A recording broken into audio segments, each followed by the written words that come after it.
Bem-vindos ao Maine Public News Connect, notícias originais da Rádio Pública do Maine que são transmitidas semanalmente em espanhol, francês, português, somali e inglês. Eu sou a sua apresentadora, Tamara Antunes. Hoje é sexta-feira, 17 de setembro, e aqui estão as principais histórias da semana. Várias organizações sem fins lucrativos do Maine e líderes de assuntos habitacionais estão divulgando os benefícios econômicos dos imigrantes em todo o estado. Milhares de requerentes de asilo, na sua maioria da África Central, chegaram ao Maine nos últimos anos, com muitos a se instalarem na grande área de Portland. Porém, encontrar habitação a preços acessíveis na maior cidade do Maine está cada vez mais difícil. Os apoiadores dizem que isso representa uma oportunidade para outras comunidades acolherem imigrantes em locais onde mais empregos são mais abundantes e empregadores lutam para encontrar trabalhadores suficientes. As autoridades veem os novos imigrantes como um potencial benefício econômico para as comunidades em todo o estado e poderiam ajudar a combater a escassez de mão de obra do Maine. Entretanto, os desafios permanecem, incluindo uma visão negativa dos imigrantes em certas comunidades e regras federais que impedem os requerentes de asilo de trabalhar por pelo menos 6 meses depois de apresentarem seus casos de imigração. O Maine está lançando um novo programa de desconto de energia sustentável para ajudar os proprietários de casas de baixa renda a comprar e instalar sistemas de calefação sustentáveis.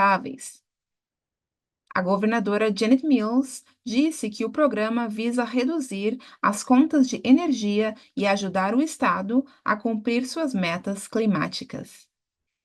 Os proprietários de casas móveis, que ganham menos de 80% da renda média da área, são elegíveis para até $14.500 para o custo da instalação de sistema de calefação sustentável. Isso é parte de um objetivo abrangente de reduzir a dependência do Estado do óleo de aquecimento, que Mills disse ter custado bilhões de dólares aos proprietários quando ela assumiu o cargo. O programa é patrocinado por 36 milhões de dólares da Lei Federal da Redução de Inflação, aprovada pelos democratas no Congresso dos Estados Unidos e assinado pelo presidente Joe Biden em 2022. Mills disse que o dinheiro ajudará o Estado a cumprir a sua meta de instalar 175 mil novos programas ou sistemas de calefação sustentável até 2027. Estudantes do ensino fundamental e médio em Lewiston começarão a aprender a administrar o medicamento de reversão de overdose spray nasal naloxona essa semana. Uma lei estadual, aprovada no ano passado, determina que o treinamento inclua padrões de um programa reconhecido nacionalmente e seja ministrado por um instrutor qualificado durante o dia letivo ou como uma atividade extracurricular. De acordo com a nova lei, todas as escolas públicas devem oferecer educação sobre naloxona aos alunos do ensino secundário, além de treinamento em reanimação cardiopulmonar e desfibrilador. Um estudo inédito do Departamento de Proteção Ambiental do Maine conclui que 360 mil toneladas de perdas e desperdícios de alimentos são gerados no estado a cada ano. O desperdício alimentar é um dos principais fatores que contribuem para as alterações climáticas e, contrariamente à crença popular, a maior parte do desperdício alimentar é gerada pelos agregados familiares. O segundo maior contribuinte é a agricultura, onde os alimentos são perdidos porque não são colhidos. Embora o estudo se destine a informar a política climática do Estado, as autoridades esperam que também leve as famílias a tomar medidas para reduzir o desperdício. A temporada de folhagem de outono está oficialmente em andamento na metade norte do estado. E os especialistas em cor de árvores do Maine dizem que esta pode ser uma boa temporada em todo o estado. Na semana passada, todo o norte do Maine estava mostrando cor moderada, o que significa que 1/3 da metade das árvores começou a mudar. Enquanto isso, baixas quantidades de cor de queda foram relatadas nas comunidades costeiras, mais ao sul do Maine e em toda a faixa de floresta que se estende de Jackman no oeste e Hilton no leste.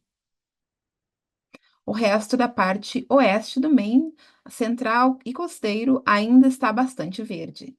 Mas as recentes temperaturas noturnas frias só vão acelerar essa mudança. Autoridades estaduais dizem que o Maine recebeu a quantidade certa de chuva durante o verão para preparar o terreno para uma temporada de outono vibrante. Esse foi o Maine Public News Connect. Nos vemos da próxima vez. Agradecimentos especiais aos nossos excelentes parceiros da comunidade por apoiarem e contribuírem para este programa. O Maine Public News Connect foi possível graças a Seaport Credit Union, Supermercados Hannaford, IDEX, Maine Housing, Coastal Enterprises, Culver Maine, Fundação Sam L. Cohen, Q and Patricia Wayne, Fundação de Acesso à Saúde do Maine e Departamento de Saúde e Serviços Humanos do Maine. O Maine Public News Connect é possível graças a Q e Patricia Yuen, empenhados em fazer a ponte entre as diferenças culturais em nossas comunidades. Seaport Credit Union, comprometido com o bem-estar financeiro dos Mainers desde 1931. Locais em Augusta, Scarborough, Portland e em breve em Lewiston. Saiba mais em seaportcu.org. Supermercados Hannaford, celebrando a diversidade dos seus colaboradores, clientes e comunidades, e empenhado em fomentar um ambiente acolhedor. Juntos, eles são maiores que as compras. Saiba mais em hannaford.com. Na Maine Housing, eles sabem que uma casa com preço acessível é fundamental. O programa First Generation dá aos Mainers a oportunidade de serem os primeiros da sua família a possuir uma casa. A casa própria é possível. Saiba mais em mainehousing.org. Se você perdeu seu seguro de saúde ou teve um evento importante em sua vida, você pode encontrar um plano adequado e ajuda financeira para pagá-lo em coverme.gov. As coisas estão mudando com o MaineCare. Fique conectado para continuar a sua cobertura. Atualize suas informações hoje em maineconnection.gov.